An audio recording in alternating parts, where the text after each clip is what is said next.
Good morning, students. Welcome to third session of second chapter, that is random variable and discrete probability distribution. In today's session, we will discuss only theory part of this chapter. Today's topic, first topic, that is binomial probability distribution.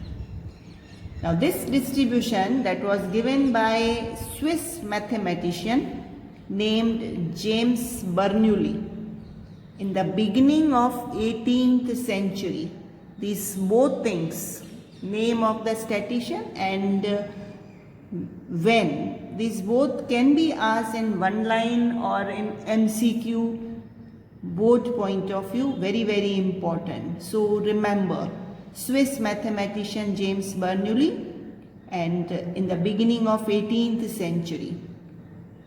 Now with the name of this statistician only, this Bernoulli trials, that definition again important. Now what is this Bernoulli trials? If there are only two possible outcomes of a random experiment, number one success, number two failure. Now any experiment we do it, obviously outcomes two only.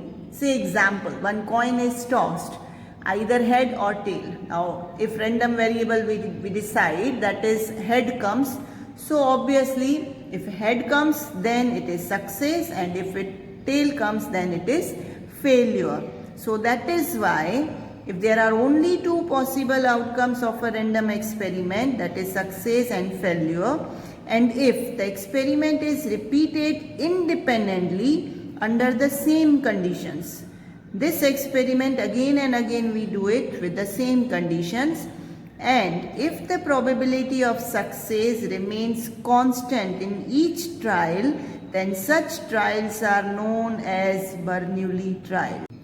Along with this definition, properties of Bernoulli trials also are important from both point of view.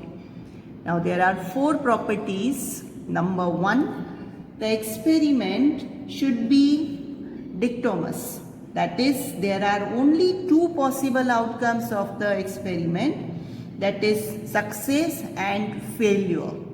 Number two, the possibility of success and failure should be constant in each trial. Now what is this trial? Trial like one coin is tossed, either head comes or tail comes. Now this is known as trial. Now in that random variable, say example head comes. So success will be when head comes and failure will be when tail comes. So here the probability of this success and failure, that should be constant. Third property, trials should be independent. Now these trials, as many as times we can go for that, and all these trials, they are independent. They are not dependent on each other.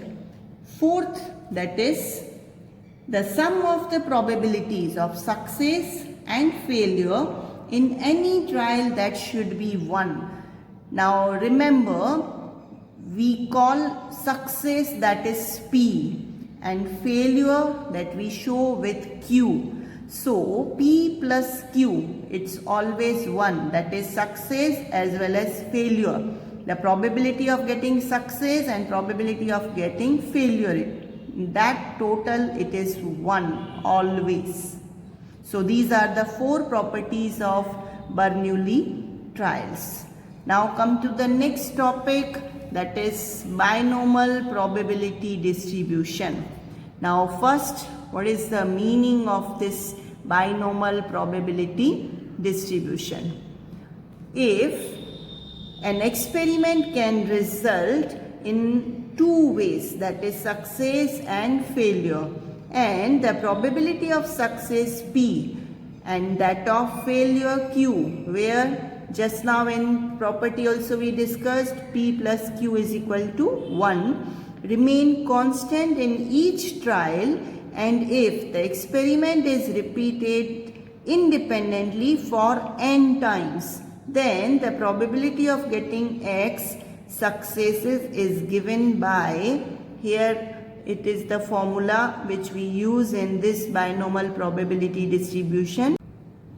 P x is equal to small x, that is NCX into P raised to x into Q raised to n minus x, where the value of x is 0, 1, 2 up to n. Now here n is total number of trials. X, that is random variable, x how many times it is to be done, that value.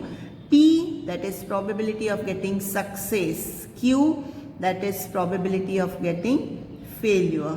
Now this is how we use the formula and we find binomial probability distribution. So this distribution of probability, that is called binomial probability distribution, where any experiment where the results of that is success or failure, and this success P and Q, that both remain constant in each trial for n times, that is as many as times, and probability of getting success, that is X, is given by this using formula. This distribution is known as binomial probability distribution.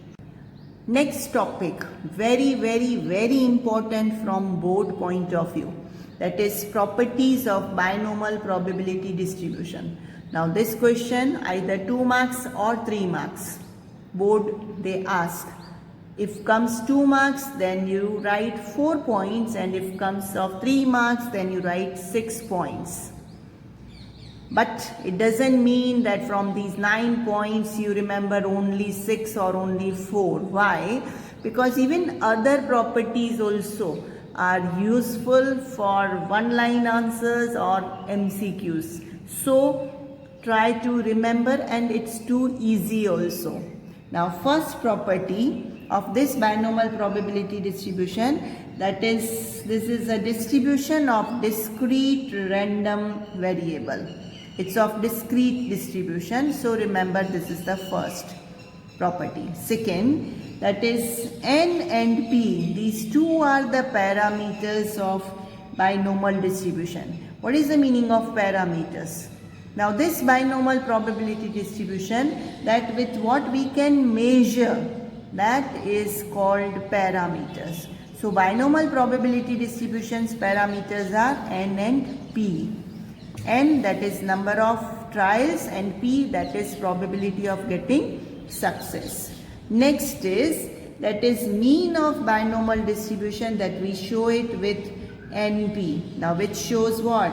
Average number of successes. So when it is asked in the question that find mean, that time formula of mean is NP, which already we had discussed.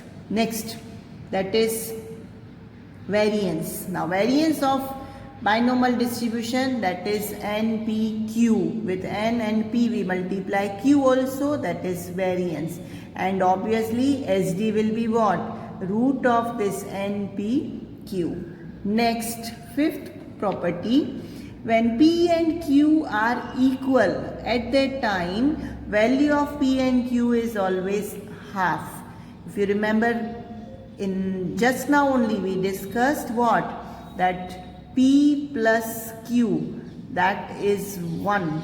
Means this 1, if nothing is given, that is probability of getting success and probability of getting failure. These two's probability, it is always half.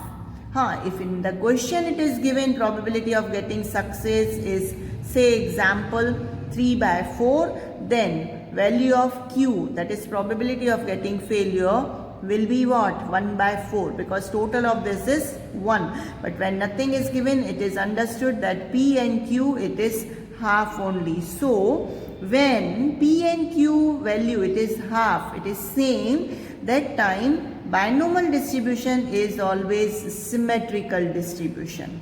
Symmetrical distribution, that is where first it increasing order, then middlemost will be highest, and then it reduces, but same values are there. This you have done it in 11th standard skewness chapter, where lack of symmetry, that is skewness only, and this we will discuss in next chapter in detail, that is normal distribution. Next, when P is less than half, that time the skewness of the distribution is always positive. This also you remember, board point of view, very important this question. That is next property, when value of P is greater than half, that time it is always negative skewness. This question many times in board one line answer or MCQ it is asked. Next, this is also very important board point of view. That is variance of this binomial distribution, it is always less than mean. Here I have shown with sign also, that is NPQ, because variance, that is NPQ, is less than NP. This is mean. Or opposite to this, you can say that mean is always greater than variance. And the last one, when N is very large and P and Q are not very small, in that case binomial distribution tends to normal distribution. Now this property you will understand when we do next chapter, normal distribution. So that time only, because this property, it is in normal distribution also same property is there. So that time we will discuss. Just now these are the 9 properties which are very important from board point of view. So this is an end of this session. See you in next session tomorrow with sums of binomial probability distribution. Thank you.